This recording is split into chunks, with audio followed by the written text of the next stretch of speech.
pushing it, but he was the only other guy who had given me the time of day. Mind you, it was a very slight time of day. Chase Riley. Tall, dark hair. He did that thing where when he smiled, it was a crooked half smile out of the side of his mouth. It was like he always had some joke on the tip of his tongue. It might not be everybody's cup of tea, but it was mine. Once he dropped his pencil behind his desk in class.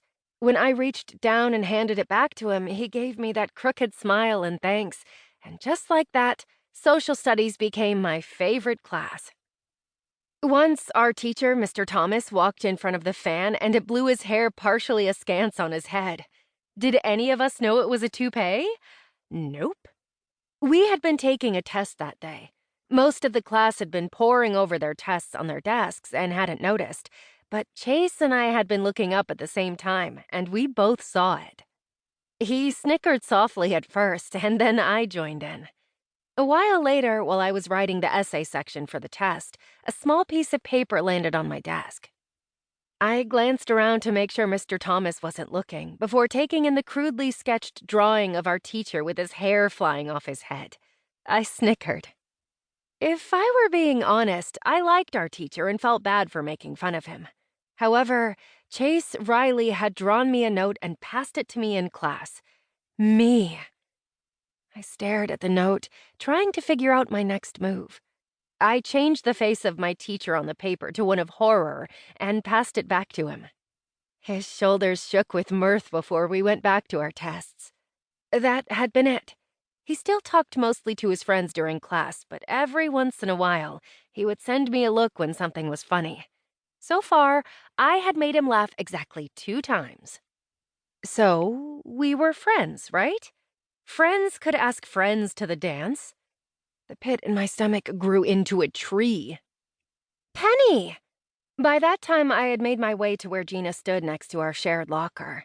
Her expressive eyes looked me over as I approached. You feeling okay? I've been better. Your fault.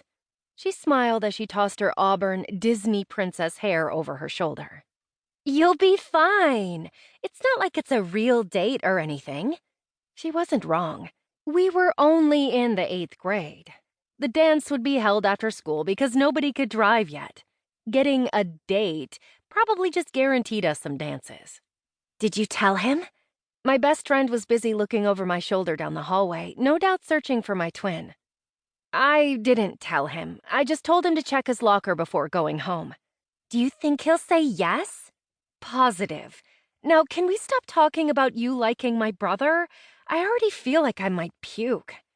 She laughed and opened her locker, rummaging through her bag of toiletries.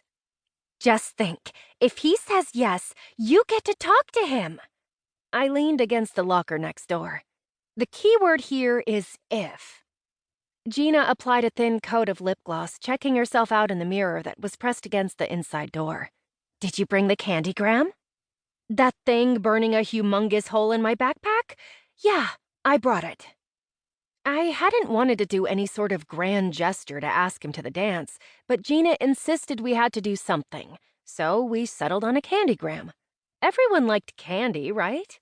She made one for Matt, and I made one for Chase, which meant we spent all night surrounded by a pile of candy bars, coming up with lines like, I love snickering with you in class, and it would be worth 100 grand if you'd go with me to the dance. What have I done? Gina was not deterred.